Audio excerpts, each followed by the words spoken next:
سوال: حضور صلی اللہ علیہ وسلم کی ولادت کے سال کو کون سا سال کہا جاتا ہے؟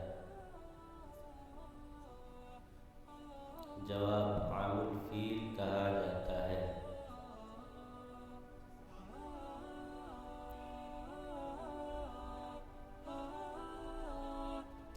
سوال: عام الفیل کے کیا معنی ہیں؟